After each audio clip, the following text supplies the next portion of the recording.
నాకు అప్పులు ఉన్నాయన్న రోడ్డుకు లాగుతారేమంటే నో నో నో, నీ ఆశీర్వాదానికి వాళ్ళు దోహదపడతారు. ఈరోజు అవమానాలు పొందిన సాక్ష్యం అంటూ ఉంటే రేపు దేవుడు నిన్ను కనపరిచినప్పుడు ఇవన్నీ తీయని జ్ఞాపకాలుగా చెప్పు. అదే చేదైన అనుభవాన్ని మధురంగా మార్చడం అంటే.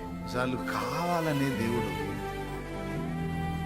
నిన్ను అవమానానికి అప్పగిస్తాడు. ఎందుకు తెలుసా?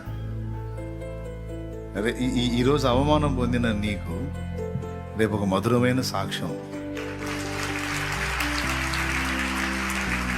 అది పరీక్ష కోసం అనుకో, ఏమని అనుకో, నాకు వేరే సంగతి. అది కొన్నిసార్లు కావాలని అప్పచెప్పినట్టు ఉంటుంది అవమానానికి.